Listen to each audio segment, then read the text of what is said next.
नमस्कार, बुलेटिन में आप सभी का स्वागत है और मैं हूं आपके साथ कल्याण झा। खबरों की शुरुआत करेंगे बड़ी खबर के साथ। शिक्षा मंत्री पर सीएम नीतीश कुमार का बड़ा बयान सामने आया है। बयान वापस लेने को पहले ही कहा है नीतीश कुमार ने, धार्मिक मुद्दे पर बयान देना उचित नहीं है। सीएम नीतीश कुमार ने कहा है निजी बयान से गठबंधन पर असर नहीं पड़ेगा, धार्मिक मामलों में ना करे विवाद, सभी अपनी इच्छा से करे पूजा पाठ। ये मुख्यमंत्री नीतीश कुमार का कहना है। प्रोफेसर चंद्रशेखर के बयान पर सियासत लगभग तेज है।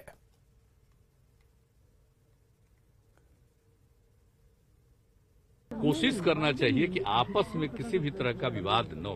तो आप जानते हैं ना, यहाँ हम लोगों ने कितना आपस में हम लोगों ने कोशिश की है कि विवाद कितना न के बराबर है। हम लोगों ने तो कोशिश किया है, लेकिन अभी सब चीज कोई सुन ले कि किसी भी धर्म के मामले में कोई भी चीज कोई बोलता है तो हमको नहीं ठीक लगता साहब। हम ये सब में नहीं इंटरफेयर करना। मंत्री जी को अपनी बात वापस ले लेनी चाहिए ना। नहीं, हम तो उसको कह चुके हैं, अब आपको क्या बोले, पहले कह चुके हैं। तो मंत्री जी वापस नहीं ले रहे हैं। अब तो उनके पार्टी के तरफ से भी कह दिया है ना, तो सब ठीक है। ये सब पर मत ज्यादा चर्चा। अलायंस में सब कुछ ठीक है सर, गठबंधन में सब कुछ ठीक है, कोई बात नहीं। अरे भाई, कोई इंडिविजुअल बेचारे को कोई दिमाग में बात आती है, कोई भूल जाता है, इसका मतलब है कि कोई अलायंस में और पार्टियों में किसी तरह की कोई बात नहीं।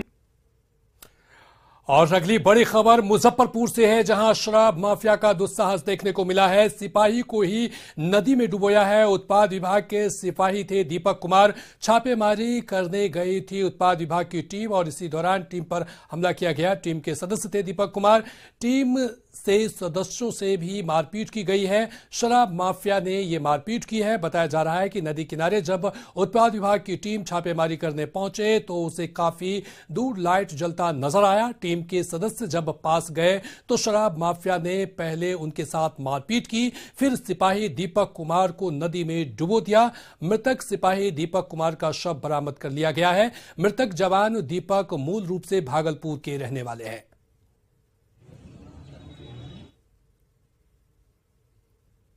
आगे था, जो दीपक आगे था और हम लोग उसके 2 कदम पीछे थे। हम लोग पीछे से गए और नदी पूरा ढुलाव था ऐसे, और नदी के किनारे पे वो लोग बना रहे थे। वो जैसे ही नीचे जा रहा था, तेजी में थोड़ा नीचे गया तो दोनों साथ में वो दोनों जो बना रहे थे शराब, वो और एक दीपक, तीनों एक साथ इतना स्पीड में गए, जाके पानी में गिर गए, क्योंकि पानी बहुत गहरा था वहाँ पे। पानी में गिरने के बाद वहाँ पे नाव भी लगा हुआ था, जिससे नाव को लेकर भागने की कोशिश कर रहे थे, जिसके दोनों अपराधियों के साथ हाथापाई भी हुआ था दीपक के साथ। ठीक है, उसके बाद हम लोग वहाँ पे अंधेरा था, 12:30, एक लमसम में 12:30 12:30 हो रहा था, जिसके कारण हम लोग को कुछ दिखाई नहीं दे पाया। लाइट के हम लोग टॉर्च भी इस्तेमाल किए थे वहाँ पे, लेकिन नाव होने के कारण नहीं दिखाई पाया। उसके बाद नाव धीरे धीरे बढ़ते गए, पानी था वहाँ पे, नाव आगे बढ़ते चला गया गड्ढा में जाते जाते। तो उसके बाद हम लोग पूरा अपने जो भी टीम हमारे गए हुए थे साथ में, जो भी जवान लोग गए थे, सर लोग गए थे, हम लोग उनको कॉल किए कि सर इधर आइए, इधर आइए। हम लोग लाइट से कि सर इधर आइए, यहाँ पे है सब, लगता है पानी में कोई हमारा जवान विभाग गया, गिर गया है उन लोग के साथ। हाथापाई पानी में भी हो रहा था उन लोग के साथ। उसके बाद हमको लगा कि दोनों घींच के ही उसको ले गए थे। क्या सूचना मिली है सर? जैसा कि आप देख रहे हैं, मुशहरी सकरा बोचहा थाने का जो बफर जोन है, वहां बूढ़ी गंडक नदी के सीमांत क्षेत्र में, किनारे वाले क्षेत्र में रेड कंडक्ट किया गया था। उस क्रम में एक जवान, आबकारी का जो जवान है, उसके नदी में डूब जाने से मृत्यु हो गई है। हाथापाई की बात आ रही है, शराब माफियाओं से हाथापाई, 2 को पकड़ लिया था।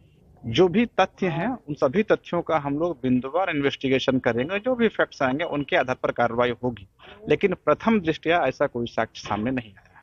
बिहार में अपराधियों का मनोबल जो है वह लगातार बढ़ता जा रहा है और शराब माफियाओं का मनोबल विशेषकर बढ़ता जा रहा है। इस वक्त हम उत्पाद थाना के बैरक में हैं, मुजफ्फरपुर जो एलएस कॉलेज स्थित बैरक है। यहाँ पर देर रात जब एक सिपाही छापेमारी करने के लिए अपनी टीम के साथ गया था दरधा में, वहां पर बूढ़ी गंडक नदी के किनारे 2 अपराधियों ने उसे डुबाकर मार दिया। दीपक कुमार जो सिपाही हैं, उनकी मृत्यु हो गई है और उनका शव जो है वह फिलहाल बैरक में रखा गया है। सिपाही का आरोप है कि जब वो छापेमारी करने के लिए गए थे अपने सीनियर अधिकारियों के साथ, तभी जब जांच करने के लिए गए थे तो अपराधियों ने उन्हें नदी में डुबोकर मार दिया है। शव को यहाँ पर रखा गया है और तमाम सीनियर पदाधिकारी यहाँ पर पहुंचे हुए हैं। अब सबको आगे पोस्टमार्टम के लिए भेजा जाएगा और फिर आगे की प्रक्रिया जो है वह चलेगी। मुजफ्फरपुर से न्यूज़ 18 के लिए प्रियांक सौरभ। और अब बात अगली खबर की। वैशाली में लालच देकर धर्म परिवर्तन का मामला सामने आया है, जिसके बाद लोगों ने एक महिला और एक पुरुष को पकड़ लिया और उनकी पिटाई कर दी गई। पिटाई का वीडियो सोशल मीडिया पर वायरल हो रहा है। तस्वीर जनता इलाके के गुरु चौक का है और महिला और पुरुष लोगों का धर्म परिवर्तन कराकर ईसाई बना रहे हैं। इसके बाद लोगों ने दोनों को पकड़ लिया और उनकी पिटाई की। राष्ट्रीय बजरंग दल के जिलाध्यक्ष ने बताया कि इस इलाके में ईसाई मिशनरियां लंबे समय से सक्रिय है और लोगों का धर्म परिवर्तन करा रहे हैं।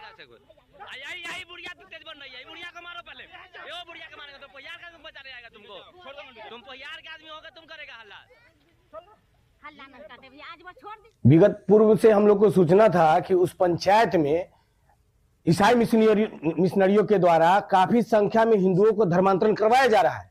जैसे ही राष्ट्रीय बजरंग दल को सूचना मिला, हम लोगों ने इससे पूर्व में भी समझाया था, लेकिन वो समझे नहीं, पुनः गए तो उसके साथ हमारे कार्यकर्ताओं ने थोड़ा सा हाथापाई की है, लेकिन वो लोग समझ गए। बिहार सरकार के शिक्षा मंत्री चंद्रशेखर के रामचरितमानस पर दिए विवादित बयान के विरोध में विश्व हिंदू परिषद और बीजेपी के कार्यकर्ताओं ने शिक्षा मंत्री का पुतला दहन किया। विरोध प्रदर्शन के दौरान बीजेपी के राज्यसभा सांसद सतीश चंद्र दुबे और स्थानीय विधायक श्री राम सिंह भी मौके पर मौजूद रहे। किसी भी व्यक्ति को यह अधिकार नहीं है किसी के धर्म के प्रति अपमानित शब्द बोलना, इसलिए आज शिक्षा मंत्री का पुतला दहन किया गया है और नीतीश कुमार जी को नैतिकता के आधार पर इस्तीफा देना चाहिए। रामचरितमानस पर शिक्षा मंत्री डॉक्टर चंद्रशेखर के बयान का जगह जगह विरोध हो रहा है। पटना में बीजेपी महिला मोर्चा से जुड़ी महिलाओं ने पंचमुखी हनुमान मंदिर में रामचरितमानस का पाठ किया। महिला मोर्चे की नेताओं ने कहा कि जब तक शिक्षा मंत्री बयान वापस नहीं लेते तब तक ऐसे प्रदर्शन होते रहेंगे।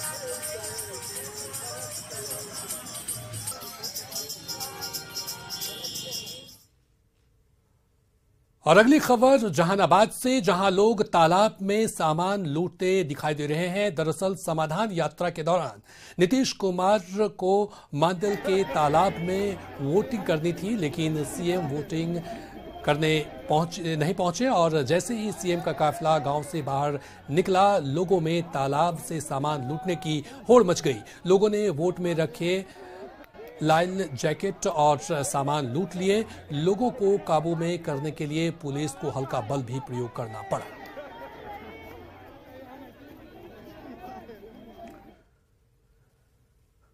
अगली खबर बाढ़ से है। बाढ़ में शराब तस्करों के खिलाफ उत्पाद विभाग ने बड़ी कार्रवाई की है। उत्पाद विभाग की टीम ने बख्तियारपुर के रामनगर में ड्रोन और बोट के सहारे छापेमारी की, जहां से 9000 किलो जावा महुआ और 180 लीटर देसी शराब को नष्ट किया। उत्पाद विभाग की टीम ने 10 शराब की भट्टियों को भी ध्वस्त किया। उत्तर बिहार के खतरनाक अपराधियों में शुमार नितेश सिंह उर्फ महाराज को उत्तर प्रदेश की एटीएस ने शिवहर पुलिस को सौंप दिया है। एक दिन पहले ही उत्तर प्रदेश की एटीएफ की टीम ने नितेश सिंह को विंध्याचल से गिरफ्तार किया था। नितेश सिंह आजाद हिंद फौज नामक आपराधिक गिरोह का सरगना है, जिस पर शिवहर, मोतिहारी, मुजफ्फरपुर, सीतामढ़ी समेत कई जिलों में 25 से ज्यादा संगीन मामले दर्ज हैं। तकरीबन आधा दर्जन नक्सलियों की हत्या का भी आरोप नितेश सिंह पर है। उत्तर बिहार के नक्सल गतिविधि के खिलाफ नितेश सिंह ने आजाद हिंद फौज नामक संस्था का निर्माण कर अपराध की दुनिया में अपना दबदबा कायम किया था। कुछ दिन पहले नितेश सिंह की गिरफ्तारी पर सरकार ने 50,000 का इनाम घोषित किया था। और इनका आपराधिक इतिहास रहा है, उसके आधार पर इनके विरुद्ध हम लोग पिरारी प्रस्ताव समर्पित किए थे और ये घोषित अपराधी हैं और हम लोग इनका लगातार पीछा कर रहे थे। तो जानकारी मिली कि ये यूपी में रह रहे हैं और वहाँ के एसटीएफ से लगातार हम लोग संपर्क में थे। उसी के आधार पर यूपी की पुलिस, एसटीएफ की पुलिस द्वारा गिरफ्तारी की गई। पटना पुलिस ने करीब 1 दर्जन थाना क्षेत्रों में आतंक का पर्याय बन चुके बड़े चोर गिरोह का खुलासा किया है। पत्रकार नगर थाने की पुलिस ने गिरोह के 6 सदस्यों को गिरफ्तार किया है, जिनमें एक हत्या का आरोपी भी है। गैंग के पास से 100 ग्राम सोने के अलावा 1.5 किलो चांदी बरामद हुई है। चोरों के पास से चोरी की गई बाइक समेत कई चीजें मिली हैं। सिटी एसपी ने दावा किया है कि इस गिरोह के पकड़े जाने के बाद पटना में चोरी की घटनाओं में कमी आ सकेगी। इस बार भी ये जो है एक हाई वैल्यू टारगेट के ही फिराक में थे, लेकिन एक सक्सेसफुली ये लोग एप्रीहेंड हो गए और जो है बहुत बड़ी घटना जो है होने से बच गई। आगे जब इनके छानबीन हुई और ये जो है गाड़ी का जो है इन्होंने खोजबीन किया, तो जो यूज़ होते हैं हथियार या टूल्स यूज़ होते हैं क्रय वेतन में या इन्हीं चीज़ों में, वो रिकवर हुए। पाकुड़ के सुंदर पहाड़ी गांव में 1900 पीस डेटोनेटर बरामद होने के बाद हड़कंप मच गया। पुलिस ने बाइक में बंधे बोरे की विस्फोटक बरामद किया। इस मामले में एक व्यक्ति को भी गिरफ्तार किया गया है, जो पश्चिम बंगाल का रहने वाला है। पकड़े गए व्यक्ति का नाम रेजाउल करीम उर्फ करीन शेख है। पुलिस को खबर मिली थी कि सियाराम धर्मकाटा के पास बाइक में विस्फोटक लदा है, जिसके बाद पुलिस ने आरोपी को खदेड़कर पकड़ा। तलाशी लेने पर बोरे के भीतर विस्फोटक बरामद किया।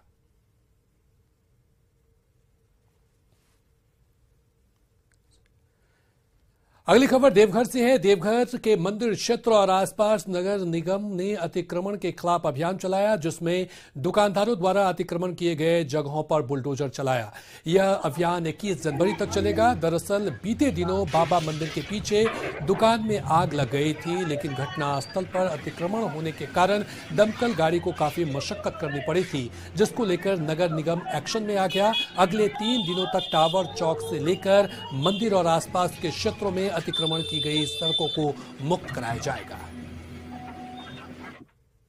परसों देखा गया था कि यहाँ पंसारी दुकान में आग लग गया था, उसे हटाने के लिए दमकल गाड़ी वहाँ पहुँच नहीं पाई, जिस कारण इसको ये स्टेप लिया जा रहा है। अगला 4 दिन तक ये अतिक्रमण हटाया जाएगा पूरे मंदिर क्षेत्र में और टावर चौक एरिया में। कहाँ चलाया जा रहा है? अभी फिलहाल मंदिर सभी गेटों में चलाया जाएगा, उसके बाद टावर चौक, सुभाष चौक, VIP चौक सभी का चलाया जाना है।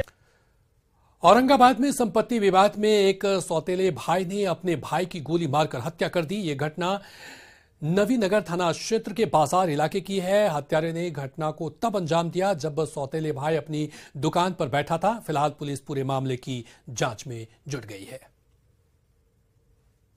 पहला भाई है और पहले भी कई बार कर चुका है। वही मनोभाव इसका बढ़ा हुआ है, इसकी वजह से आया और दुकान पे आया, 2 गोली मारकर निकल गया घर का। कोई ऐसा मैटर नहीं है, लेकिन ये पता लगाने के बाद मालूम हुआ कि इसके अपने सौतेले ने इसकी हत्या कर दी है। 2 गोली मारा है और दुखद है। और जो लड़का गोली मारा है उसको हर हालत में पकड़ के पुलिस को कोर्ट के सामने समक्ष लाना होगा। अगली खबर बाढ़ से है, जहां धनबा मुबारकपुर पंचायत के बरियारपुर में एक शख्स की पीट कर हत्या कर दी गई। मृतक की पहचान अनिल यादव के रूप में की गई है। परिजनों का आरोप है कि सिर को कुचलकर अनिल की हत्या की गई है। इधर मामले की सूचना मिलते ही मौके पर पहुंची पुलिस की टीम छानबीन में जुटी हुई है। आपसी विवाद को लेकर घटना को अंजाम देने की बात कही जा रही है। घटना में तो रात में कुछ देखे नहीं सर। मतलब क्या सुबह के क्या देखे? सवेरे देखे कि लाश माने कहे कि मतलब पड़ा हुआ है, माथा चुरा हुआ है, लगता है गोली भी लगा हुआ है। उधर लखीसराय के हलसी में बच्चों के विवाद में 2 पक्षों के बीच मारपीट हुई, जिसमें एक व्यक्ति की मौत हो गई। पुलिस के अनुसार बच्चे को लेकर विवाद शुरू हुआ, लेकिन विवाद इतना बढ़ गया कि एक पक्ष ने दूसरे पक्ष के एक व्यक्ति के सिर पर लोहे के रड से वार कर दिया। आनंद फानंद में परिजनों ने व्यक्ति को अस्पताल पहुंचाया, जहां इलाज के दौरान उसकी मौत हो गई। घटना फिलहाल पुलिस जो है मामले की जांच में जुट गई है। दे मार के बाकी रात पासमान सतेंद्र पासमान होला अरे राम हला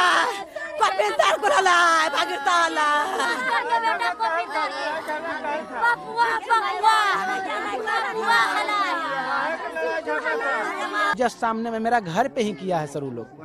हाँ, घर पे, मेरा घर पे ही आके किया है सर। मारने वाला सत्येंद्र कुमार है सर, भगीरथ पासवान है, चिंटू कुमार है, पप्पू पासवान है, अभिषेक कुमार, पिता जोगेंद्र पासवान है। वो लोग जो है सर, वो लोग का बाप जो जिम्मेदारी है सर, नौकरी वाला है। हम लोग गरीब परिवार से पढ़ते हैं सर, हर हमेशा हम लोग को दबाव में रखता है। बच्चे को लेकर एक विवाद हुआ, उस विवाद में दोनों गोतिया ही हैं। विवाद के क्रम में मृतक के सिर पर खंती से वार कर दिया गया, जिसकी इलाज के क्रम में मृत्यु हो गई। इस संबंध में पुलिस घटनास्थल पर पहुंची तो कुछ लोग जिन पे संदेह था उसको घेर के रखे हुए थे, उसके घर वालों को घेर के रखे हुए थे। पुलिस ने तत्क्षण उस घर के लोगों को अपने कब्जे में लिया, थाना पे पहुंचाया और पुलिस ने लाश को पोस्टमार्टम के लिए अभी भेजा हुआ है। प्राथमिकी दर्ज नहीं हुई है। प्राथमिकी दर्ज जैसे होती है वैसे ही इसमें भी कार्रवाई होगी। बेगूसराय में स्वर्ण व्यवसायी रवि रोशन हत्याकांड मामले में पुलिस को बड़ी कामयाबी मिली है। पुलिस ने बड़ी कार्रवाई करते हुए एक अपराधी को गिरफ्तार किया है। बताते चले कि बीते दिन स्वर्ण व्यवसायी रवि रोशन की अपराधियों ने गोली मारकर हत्या कर दी थी। इसी मामले में पिता के फर्द बयान पर पुलिस ने कंचन पासवान को गिरफ्तार किया है। मुख्यालय डीएसपी निशित प्रिया ने बताया कि आरोपी कंचन पासवान के ऊपर पहले से भी कई आपराधिक मामले दर्ज हैं। आपको बता दें कि व्यवसायी की हत्या के विरोध में दुकानदारों ने आज अपनी दुकानें बंद रखी और अपराधियों की गिरफ्तारी की मांग की।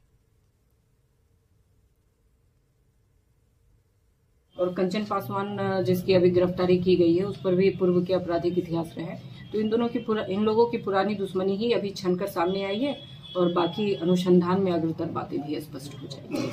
बिहार में यूरिया की किल्लत से जुड़ी तस्वीरें देखने को आए दिन सामने आ रही है। रबी फसल की बुआई के बाद उसमें यूरिया की जरूरत किसानों के लिए मुसीबत का सबब बन चुकी है। सही वक्त और सही कीमत पर यूरिया न मिलने से किसानों की परेशानी बढ़ गई है। बांका के विस्कोमान आज जैसे ही यूरिया मिलने की सूचना किसानों को मिली, वैसे ही भारी संख्या में किसान कार्यालय के पास जमा हो गए। इस दौरान महिला किसानों की भी भीड़ देखी गई।